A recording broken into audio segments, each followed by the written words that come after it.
In this video, we journey into the smallest country in southern Africa, a kingdom where wildlife and human life exist in quiet harmony, a land of vibrant ceremonies and a modern rhythm that pulses through its festivals.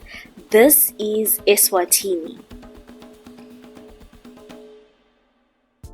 The Kingdom of Eswatini is a landlocked country in southern Africa, bordered mostly by South Africa and partly by Mozambique. Eswatini covers roughly 17,400 square kilometers, making it one of the smallest countries in Africa. The population is approximately 1.3 million people, most of whom belong to the Swati ethnic group. Interestingly, Eswatini has two capital cities. First, there's Mbambane, which is the administrative capital where government offices are located. Then there is Lobamba, which is the royal and legislative capital where parliament and royal residences are found. We also have Manzini, which is the country's largest urban center and commercial hub.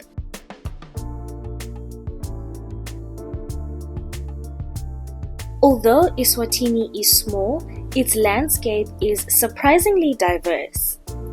The country is divided into several geographical regions. Firstly, there's the Highveld, cool mountainous terrain in the west, followed by the Middelveld, rolling hills and fertile valleys. Next, we have the Lowveld. This is where you have warmer savanna plains in the east. And lastly, the Lubombo Plateau, which is a narrow ridge of high ground.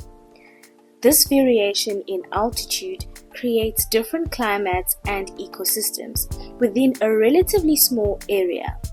It features a subtropical climate with warm, wet summers and dry, cold winters.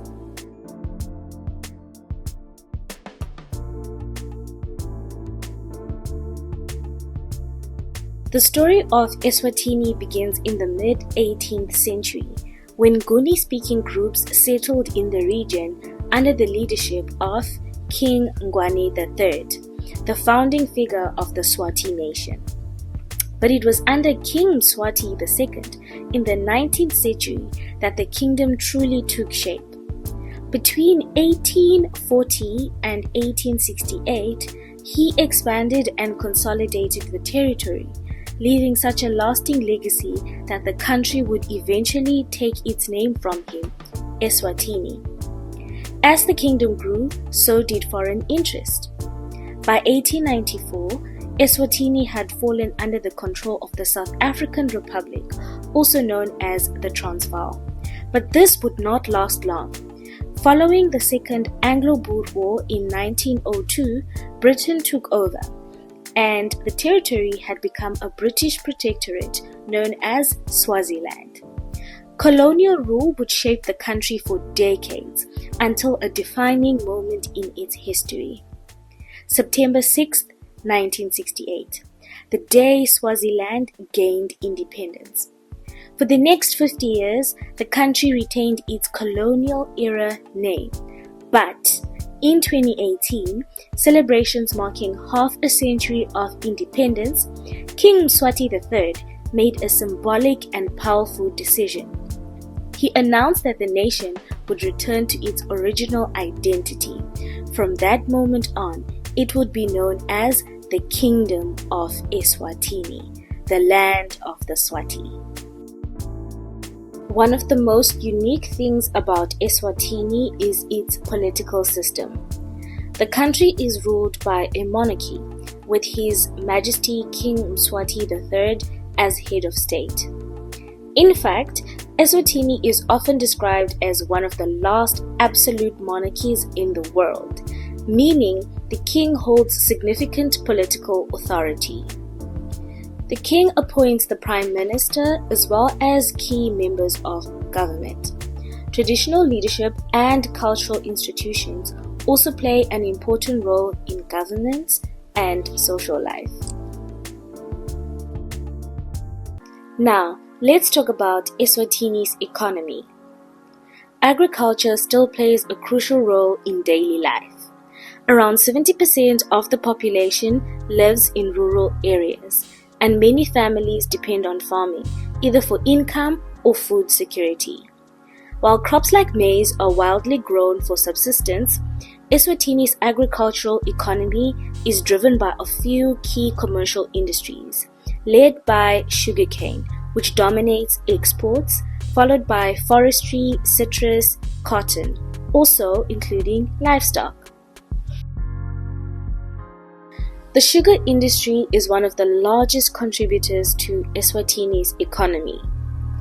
Each year, the country produces approximately 5 to 6 million tons of sugarcane, which is processed into around 640,000 tons of sugar. It accounts for approximately 5% of the national GDP and contributes over 30% of the country's agricultural output. On a continental scale, Eswatini is recognized as the fourth largest sugar producer in Africa. Another vital contributor to the economic growth is textile and garment manufacturing. This industry supports approximately 20,000 jobs.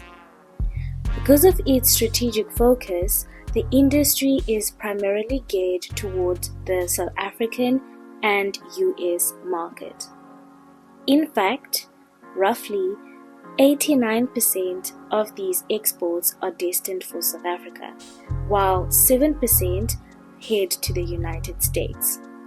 With the sector contributing roughly 7.6% to the national GDP, Eswatini has firmly established itself as a key regional producer of clothing and textiles. The forestry sector feeds directly into a robust wood, pulp, and paper industry.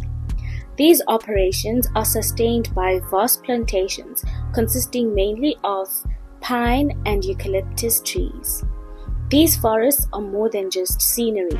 They supply the essential raw materials needed for timber, as well as the pulp and paper products that Eswatini exports to international markets. To put its importance into perspective, this sector accounts for 1.3% of the total GDP and nearly 6% of all exports. More importantly, it provides a staggering 14% of all formal employment across the nation. Eswatini has two official languages, Siswati and English. Siswati is the national language and is spoken by 95% of the population, while English is the primary medium used in government, education, and business. Because of its geographic location next to South Africa, you'll also hear other regional languages spoken, including isiZulu, Xitsonga, and Afrikaans. But language is just one part of the country's cultural identity. Traditional ceremonies remain a major part of national life, and one of the most famous is the Umhlanga Reed Dance. This annual ceremony usually takes place between late August and early September, typically lasting about 8 days. During the Umhlanga Reed Dance, tens of thousands of young women from across the country gather to cut reeds and present them to the Queen Mother, known as the Ndlovukati. The ceremony celebrates Swati culture, community, and womanhood, and it is one of the largest cultural gatherings in Southern Africa. From open savannas to lush reserves, Eswatini's landscapes are home to a rich variety of wildlife and unforgettable safari experiences. Some of the country's top wildlife destinations include the Hlane Royal National Park, the Mbuluzi Game Reserve, the Mlilwane Wildlife Sanctuary. And lastly, the Mkaya Game Reserve. Beyond its breathtaking landscapes, Eswatini comes alive in a completely different way at the MTN Bushfire Festival, one of Africa's most vibrant celebrations of music, art, and culture. Held annually in the scenic Malkans Valley, this internationally acclaimed festival brings together artists from across Africa and around the world. For a few unforgettable days, Eswatini transforms into a hub of rhythm, color, and connection. This is Eswatini. See you next time.